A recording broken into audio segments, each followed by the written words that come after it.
আমি মেয়েটির দিকে তাকিয়ে বললাম, সমস্যা নেই, আমার অভ্যাস আছে।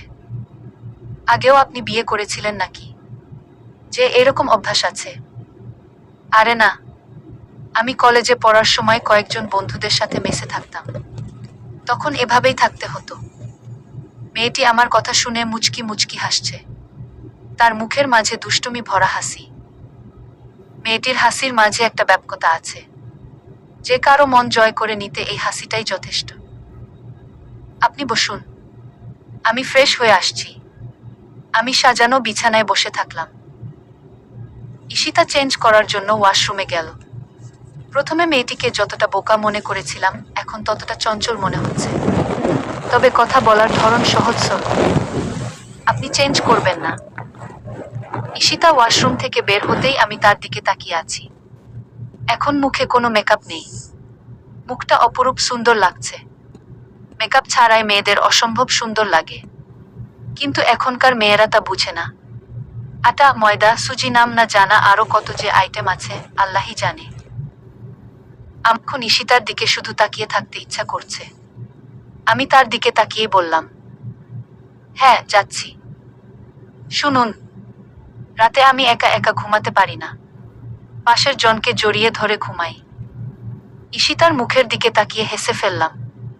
এই মেয়ে বলে কি? এত বড় মেয়ে কি তাহলে একা একা ঘুমাতে পারে না? বাসায় কিভাবে ঘুমাতেন? আমার কথা শুনে হেসে বলল, বাসায় আমার বিএফ ছিল, তাকেই জড়িয়ে ঘুমাতাম। বিএফ ছিল মানে?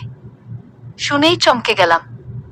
এই মেয়ে বলে কি, রাতে বিএফ কে জড়িয়ে ধরে ঘুমাত? আমার বিএফ এর ছবি দেখবেন। ঈশিতা দুষ্টুমি ভরা হাসি দিয়ে আমার দিকে তাকিয়ে আছে। বিএফ এর কথা বলার সময় মেয়েরা হাসি মুখে বলে, এই মেয়ে ব্যতিক্রম হবে কেন? এখন ফ্রেশ হয়ে আসুন, তারপরে ছবি দেখাব। আমি ওয়াশরুমে ঢুকে আয়নার সামনে দাঁড়িয়ে আছি।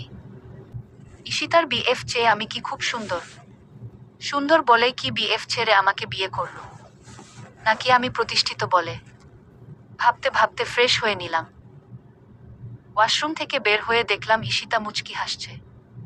আমি মুখে পানি দিলেও মুখ শুকিয়ে আছে। বউয়ের বিএফ এর গল্প শুনলে যে কারো মুখ শুকনা হয়ে যাওয়ার কথা। এই দেখুন আমার বিএফ ছবি। ঈশিতার মোবাইলের দিকে তাকিয়ে হো হো করে হেসে উঠলাম। ঈশিতার মোবাইলে একটা টেডি বিয়ারের ছবি। এটাই নাকি ওর বিএফ?